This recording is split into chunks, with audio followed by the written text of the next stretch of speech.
नमस्कार, मैं हूं काव्या कौशिक और आप देख रहे हैं बिहार इन शॉर्ट्स। नेता प्रतिपक्ष विजय सिन्हा सरकार पर हमला बोलने का एक भी मौका नहीं छोड़ते हैं। आपको बता दें कि इसी बीच विजय सिन्हा जहानाबाद में एक निजी कार्यक्रम में शामिल हुए, जहां उन्होंने सरकार पर जमकर हमला बोला है। आपको बता दें कि विजय सिन्हा ने कहा, देश में जहां भी आतंकवाद की घटना और बम विस्फोट होते थे बंद हो गया है और सब जगह से भागने के बाद बिहार शरणस्थली बन गया है। जिस तरह त्रुटिकरण की नीति चल रही है या आतंकवादियों और अलगाववादियों का सेफ जोन बनता जा रहा है बिहार।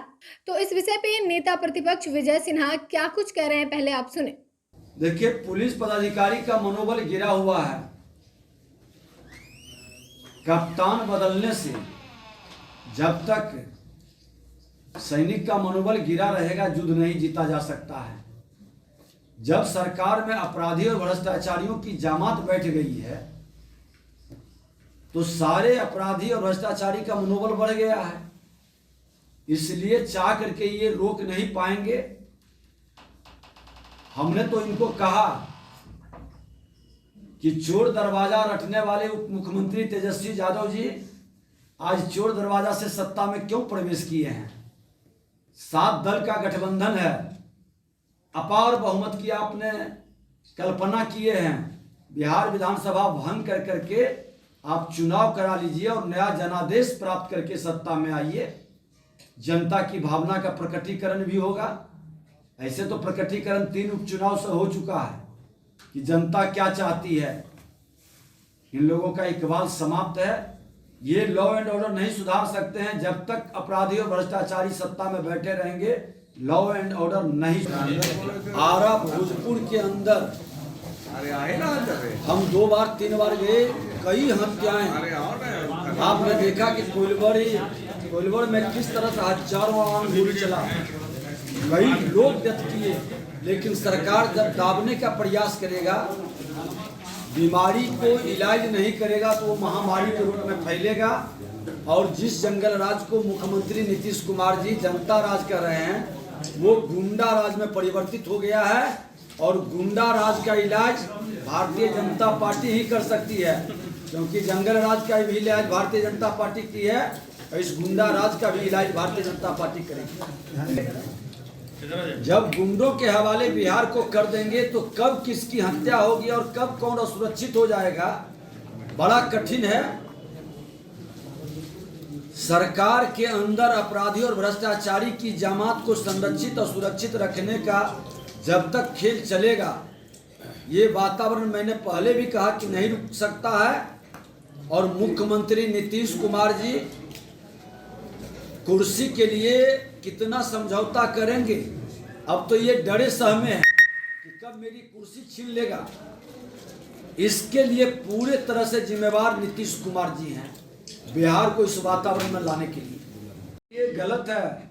आज पूरे देश में जहां तहां आतंकवादियों का बम विस्फोट होता था, आतंकवादियों का बम विस्फोट बंद हो गया और सब जगह से भागने के बाद बिहार में शरणस्थली बना लिया।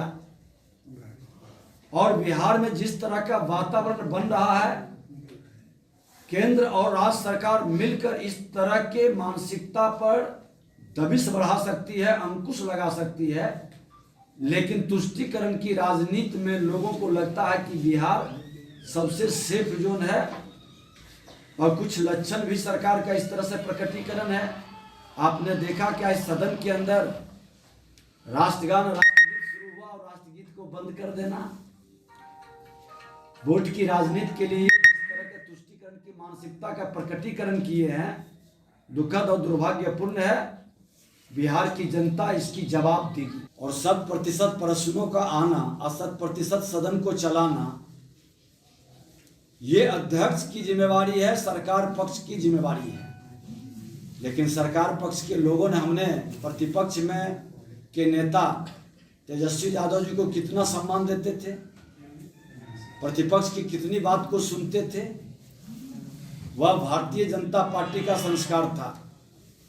वो भारतीय जनता पार्टी हर माँ भारती के धरती पर जो भी जन्म लिया है, किसी जाति धर्म क्षेत्र भाषा का है, सबका सम्मान करता है। सबके अधिकार की रक्षा करती है, लेकिन जो लोग सदन के अंदर वातावरण बनाए कि प्रतिपक्ष के माइक की आवाज को बंद कर देना, उनके तरफ उनके फोटो को भी नहीं दिखाना, वीडियो भी नहीं जारी करना,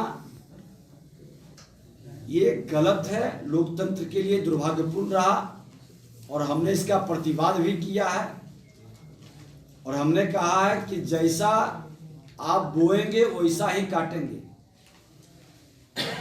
जनता पार्टी का स्पीकर बना तो भारतीय जनता पार्टी के स्पीकर के कार्य को पूरा बिहार और देश देखा, और आपका स्पीकर के कार्य को भी पूरा बिहार और देश देख रहा है।